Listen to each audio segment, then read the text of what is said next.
के बीच में रहे हैं। जब से राजनीति की उन्होंने शुरुआत की है, वो लगातार आपकी सेवा कर रहे हैं। चाहे उन्हें बेटियों की पढ़ाई की मदद करनी पड़ रही हो, बेटियों को घर से स्कूल ले जाने की व्यवस्था करनी पड़ रही हो, या हमारी माताएं बहनें जो कई बार गरीबी के अभाव या किसी कारण तीर्थ स्थल तक नहीं जा पाते हैं, उन्हें पहुंचाने का काम, उनकी सेवा करने का काम कोई अगर कर रहा है तो आपके नेता बलराज कुंडू जी कर रहे हैं। मैं इनको बहुत बहुत मुबारकबाद देता हूं। जो सेवा कर रहे हैं उसी का परिणाम मुझे ये लगता है कि उन्होंने अपने दल का नाम हरियाणा जनसेवक पार्टी रखी है।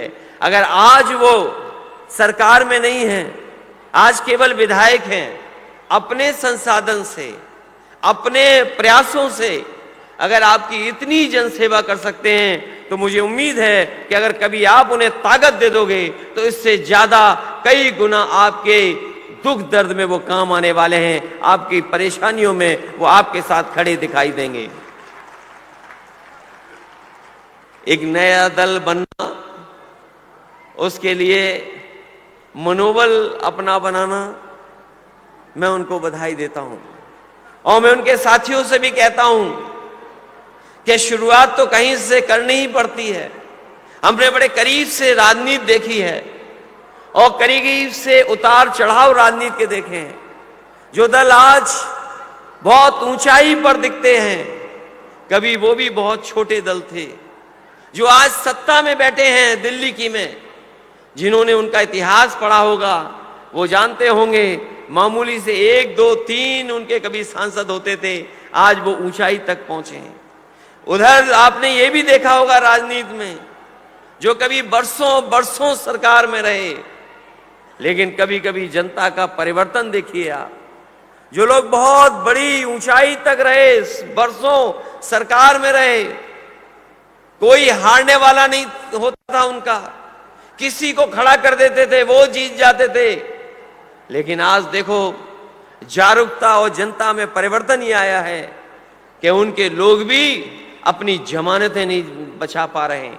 जो ये परिवर्तन होता दिखाई दे रहा है, मुझे उम्मीद है इस परिवर्तन में और जो नए तरह की चीजें आ रही हैं, जब नए लोग आएंगे तो नए सोच भी आएगी, नए विचार भी आएंगे। मुझे उम्मीद है कि भाई बलराज कुंडू जी जो नई सोच के हैं, जहां वो व्यापार और कारोबार को समझते हैं, वहीं आज राजनीति में आए हैं। तो मुझे उम्मीद है कि जिस तरीके से वो सफल एक कारोबार करने वाले रहे हैं, जब राजनीति को जिम्मेदारी से करेंगे तो राजनीति में भी वो सफल होकर के राजनीति की ऊंचाइयों तक पहुंचेंगे। ये मैं आपको बधाई और मुबारकबाद देना चाहता हूं। हम समाजवादी लोग आपके साथ हैं। हम लोगों ने भी बड़े बड़े काम किए उत्तर प्रदेश में। एक समय ऐसा आया जब हम लोगों को वहां पर विकास की गति को बढ़ाना था। लोग भरोसा नहीं कर सकते थे कि समाजवादी लोग अपने संसाधनों से ये भी काम कर सकते हैं। मुझे याद है उत्तर प्रदेश में सबसे पहले हमारी गरीब माताओं बहनों को सरकार की तरफ से समाजवादी पेंशन दे करके अपनी माताओं बहनों का मान सम्मान बढ़ाने का काम किया।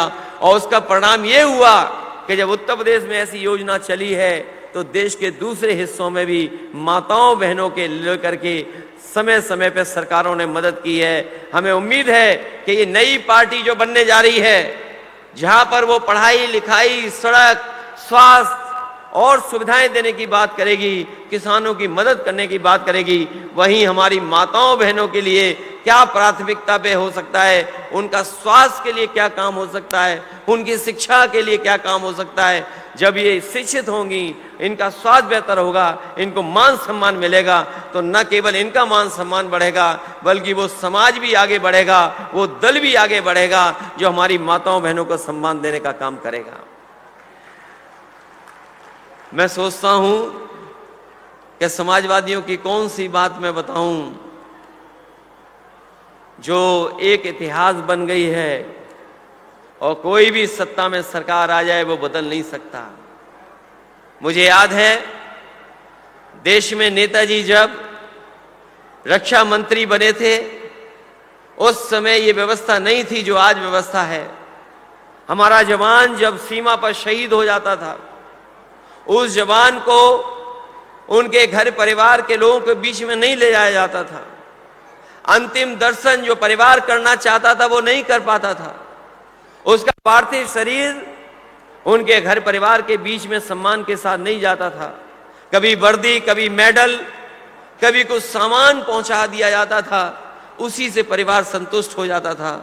लेकिन जब नेताजी हमारी पार्टी के, जिन्होंने बनाने का काम किया समाजवादी पार्टी, जब वो सत्ता में पहुंचे और देश के रक्षा मंत्री बने, तो उन्होंने वो फैसला लिया कि अगर जवान हमारा सीमा पर शहीद होता है, देश के किसी कोने में शहीद हो जाएगा, तो उसको पूरे सम्मान के साथ घर परिवार के बीच में ले जाने करके पूरा सम्मान देने का काम होगा। और वो भी उसके लिए चाहे सरकार का कितना भी खजाना लग जाए, उस खजाने को खर्च कर करके अपने जवान का पूरा सम्मान देने का काम करेंगे।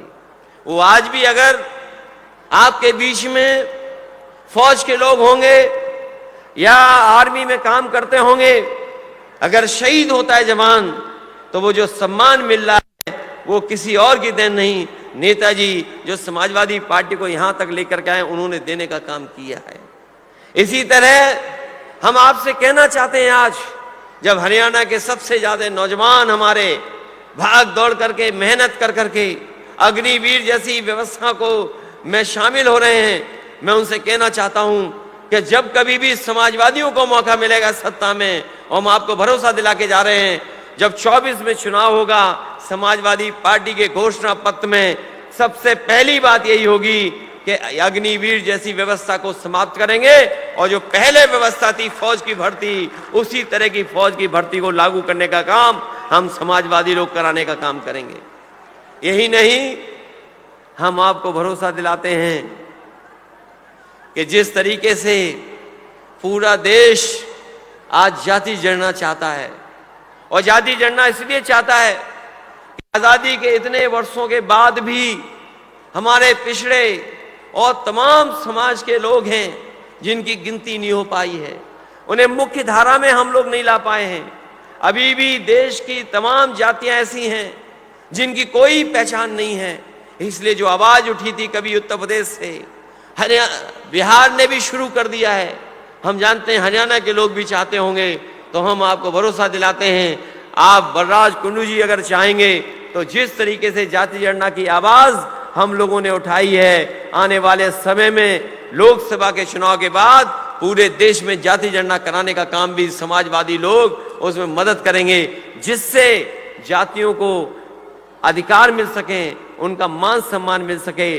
जो बाबा साहब भीमराव अंबेडकर जी ने संविधान दिया था, उसके तहत दलित भाइयों को तो आरक्षण मिल गया, लेकिन पिछड़े भाइयों को अभी आरक्षण नहीं मिल पाया, वो भी अभी बहुत दूर है।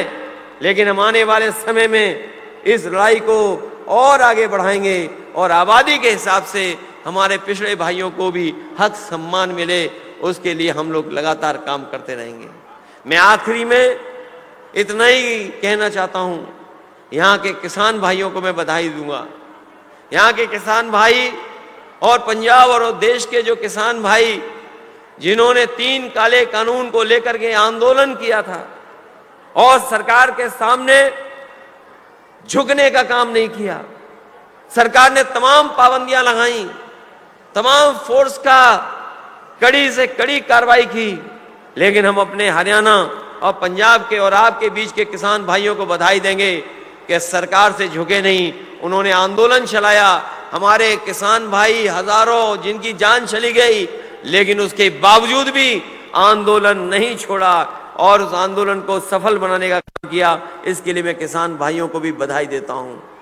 मैं अंत में आप लोगों का स्वागत करते और बधाई देना चाहता हूं।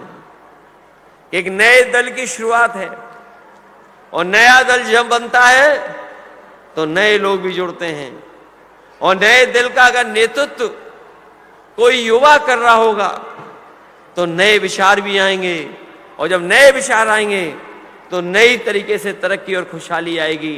ये जो तरक्की और खुशहाली के लिए आप लोग इस दल को बना रहे हैं, हरियाणा जनसेवक पार्टी, और जिसका नेतृत्व एक जनसेवक भाई बलराज कुंडू जी के हाथ में होगा। हमें उम्मीद है कि हरियाणा और आगे बढ़ेगा। हर वर्ग के लोगों का ये ख्याल रखेंगे, हर वर्ग के लोगों की मदद करेंगे, और मैं उनको भरोसा दिलाता हूं, आज तो हम लोग इतना दूर से चल करके आए हैं, कभी भी इनको जरूरत पड़ेगी तो हम समाजवादी लोग इनका साथ देने का काम करेंगे, हर कदम पर इनके साथ होंगे। और आप लोगों से भी मैं अपील करूंगा कि अगर इतना साथ दिया है तो आने वाले समय में जो चुनाव हो रहे हैं उनमें भी साथ देना, और साथ दोगे अगर आप तो नया परिवर्तन दिखाई देगा, और परिवर्तन तभी होगा जब आप लोग साथ देंगे। हमें उम्मीद है कि ये दल हरियाणा का मुख्य दल बनकर के उभरेगा।